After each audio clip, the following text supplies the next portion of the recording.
জানাচ্ছি আমি তুষার স্যার আরেকটি ক্লাস নিয়ে আসলাম। আজকের ক্লাসের টপিকের নাম হচ্ছে conjunction of cause, reason and identification. What is the meaning of conjunction? Conjunction হচ্ছে জয়েনিং ওয়ার্ড, যা কি করে সেম র্যাঙ্কের দুইটা বিষয়কে যুক্ত করে। এটা ফ্রেজের সাথে ফ্রেজকে যুক্ত করতে পারে, ক্লোজের সাথে ক্লোজকে যুক্ত করে, নাউনের সাথে নাউনকে যুক্ত করে। এটা ভিন্ন র্যাঙ্কের অথবা ভিন্ন টাইপের কাউকে যুক্ত করবে না। যাই হোক, আমরা স্লাইডে চলে যাই। আজকের যে conjunction of cause and reason, cause মানে কি কারণ, কারণ ও রিজন মানে কি কারণ, তাইলে এই দুইটার অর্থই হচ্ছে কারণ। কিন্তু এখানে মনে রাখতে হবে এটা হচ্ছে নোন। নোন মানে কি, যা আমরা জানি, নোন। আর এটা হচ্ছে এটা হচ্ছে নোন, এটা নোন, আর এটা হচ্ছে আননোন। আননোন, তাইলে পাইলাম কি, পাইলাম কজ হচ্ছে আননোন। যে কারণটা আমরা জানি না সেটাকে কজ বলা হয়, আর যে কারণটা আমরা জানি সেটাকে বলা হয় রিজন বলা হয়। তাহলে কজ হতে কি পাওয়া যায়? কজ হতে হচ্ছে বাই প্লাস কজ সমান সমান বিকজ। বিকজ। আবার রিজন আমরা প্রকাশ করি অ্যাজ অথবা সিন্স দ্বারা, অ্যাজ অথবা সিন্স দ্বারা প্রকাশ করি রিজন। আর আইডেন্টিফিকেশন আমরা প্রকাশ করি ফর দ্বারা, ফর।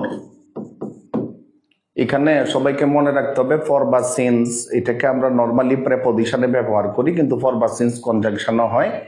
তাহলে কনজাংশন এবং প্রেপোজিশন হিসেবে ফর বা সিন্স আমরা ব্যবহার করতে পারি। তাইলে এখানে আমরা বিষয়টা বুঝলাম, যেটা আমরা জানি না, যে বিষয়টা আমরা জানি না অথবা যে কারণটা আমরা জানি না সেটাকে বলা হয় বিকজ। বিকজ মানে হচ্ছে বাই প্লাস কজ সমান সমান বিকজ। আর যেটা আমরা জানি সেটাকে রিজন বলে, রিজন প্রকাশ করে অ্যাজ অথবা সিন্স দ্বারা। আইডেন্টিফিকেশন, যেটাতে আমরা কোনো কিছু আইডেন্টিফাই করি, শনাক্ত করি, সেটা ফর দ্বারা আমরা প্রকাশ করি। উদাহরণ তিনটা আমরা সলিউশন করি।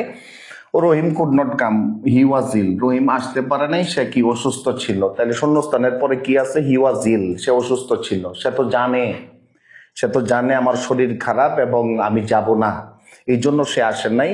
তার মানে সে অবগত ছিল, তার অসুখ থাকলে সে নিশ্চয়ই অবগত থাকবে। তাহলে এটা কি হয়ে গেল? সেটা হচ্ছে রিজন। রিজন হইলে আমরা কি অ্যাজ অথবা সিন্স ব্যবহার করতে পারি। এরপর একটা, রহিম কুড নট কাম, রহিম আসতে পারলো না। দেয়ার ওয়াজ এ ট্রাফিক জ্যাম, রহিম কি জানতো ট্রাফিক জ্যাম হবে? তার মানে সে কোনো না কোনোভাবে অবস্ট্রাক্টেড, হ্যাঁ, সে আসতে পারে নাই কারণ ট্রাফিক জ্যাম ছিল। তা সে অবগত ছিল না যে ট্রাফিক জ্যাম হবে। এই ক্ষেত্রে তার এটা জানা নাই, আমরা কজ ব্যবহার করব, বাই প্লাস কজ সমান সমান বিকজ।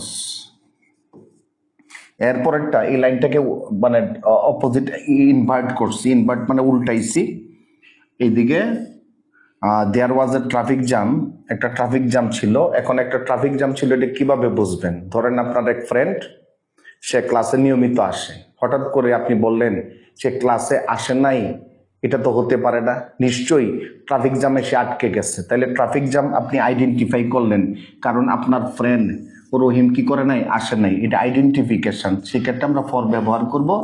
এই হচ্ছে আমাদের আজকের কনজাংশনের ক্লাস। সবাইকে ধন্যবাদ।